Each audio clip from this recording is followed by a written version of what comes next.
আমার প্রশ্নটি হচ্ছে এসএসসির ফুল অর্থ কি? এসএসসির ফুল অর্থ হচ্ছে হলো মেট্রিক পাস। Matric pass. আচ্ছা ভাই, আপনি? এসএসসি না এসএসসি? এসএসসি। এসএসসি পূর্ণরূপ হচ্ছে গা প্রাথমিক স্কুল সার্টিফিকেট। প্রাথমিক স্কুল সার্টিফিকেট। আপু, আপনি বলছেন মেট্রিক পাস। একটু ঠান্ডা মাথায় আপনারা বলুন আসলে কি এসএসসির ফুল অর্থ কি?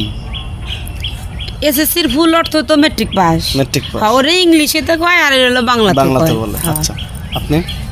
এসএসসি পূর্ণরূপ তো ভাই এটাই তো primary school certificate. Primary school certificate. হ্যাঁ। আচ্ছা, আপনাকে যদি আমি একটু ক্লিয়ার করে বলি, আমরা এসএসসি পরীক্ষা কোন জায়গায় দেই? প্রাইমারি স্কুলে দেই না হাই স্কুলে দেই? ওই কেন্দ্রতে দিই আমরা, কেন্দ্র স্কুলে কলেজে। আপনি কেন্দ্রে দেন? হ্যাঁ, কেন্দ্র। এটা তো এসএসসি সময় তো এটা কেন্দ্র হয় না। মানে আমি আপনাকে যে কথাটা বলছি হয়তো আপনি কথাটা বুঝতে পারেনি, যে আসলে আমরা এসএসসি কোন জায়গায় দেই? প্রাইমারি স্কুলে দেই না হাই স্কুলে গিয়ে দেই? আমরা হাই স্কুলেও দেই, আবার মাদ্রাসাতে দেই। প্রাইমারিতেও তো পড়ে, যখন কেন্দ্র পড়ে প্রাইমারিতেও পড়ে, প্রাইমারিতেও আমরা কিন্তু পরীক্ষা দিই। আচ্ছা, এসএসসিটা দেয় কখন? হ্যাঁ, হাই পাস করে? না, মানে 4 থেকে 5 এ যাবে। 10 উইডা 10 পাস করে তারপরে ওই 1 বছর পরে পরীক্ষা দেয়। আচ্ছা, সুন্দর কথা বলেছেন। এখন আমি জানতে চাচ্ছি যে এসএসসির পূর্ণরূপ কি? 10 পাস নাকি?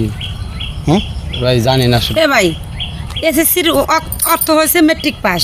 আমরা কিন্তু উত্তরটা সঠিক দিছি, এখন এত কাহিনী করেন না তো ভাই। মেট্রিক, এটা তাহলে মেট্রিক পাসই তো। মেট্রিক পরীক্ষা দেই না আমরা, এটা মেট্রিক পাস। এসএসসির অর্থ হচ্ছে মেট্রিক পাস। জি, আমার ভাইও তো মেট্রিক পাস। তাই? হ্যাঁ, মেট্রিক পাস। আমরা সার্টিফিকেট হাতে পেয়েছেন? না, পাই নাই। কত সালে পরীক্ষা দিয়েছেন ভাইয়া?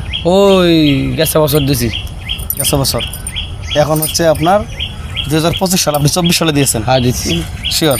হ্যাঁ, এখন উড়াই নাই স্কুল, তো এখন উড়াই নাই, সার্টিফিকেট স্কুলে আছে। স্কুলের সার্টিফিকেট আছে? হ্যাঁ। এসএসসির পূর্ণরূপ হচ্ছে ওই মেট্রিক পাস। হ্যাঁ।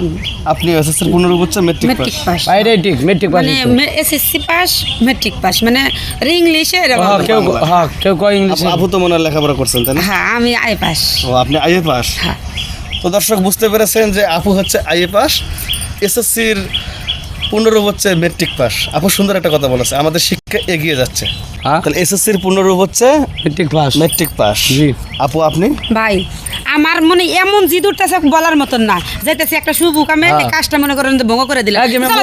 মূর্খ মানুষ না, আইএ পাস করে থাকি, ও মূর্খ মানুষ আছেন আপনি। আপনার বলতে আইএ পাস, তাহলে বুঝতে পারছেন। কইতেছে মেট্রিক পাস। ও আমার সে এক পা আগে আছে। এক ক্লাস পাস।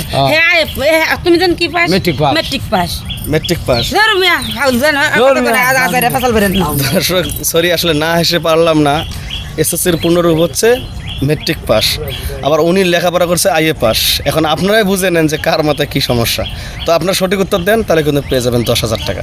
তো সবাই ভালো থাকবেন, সুস্থ থাকবেন। আল্লাহ হাফেজ, আসসালামু আলাইকুম।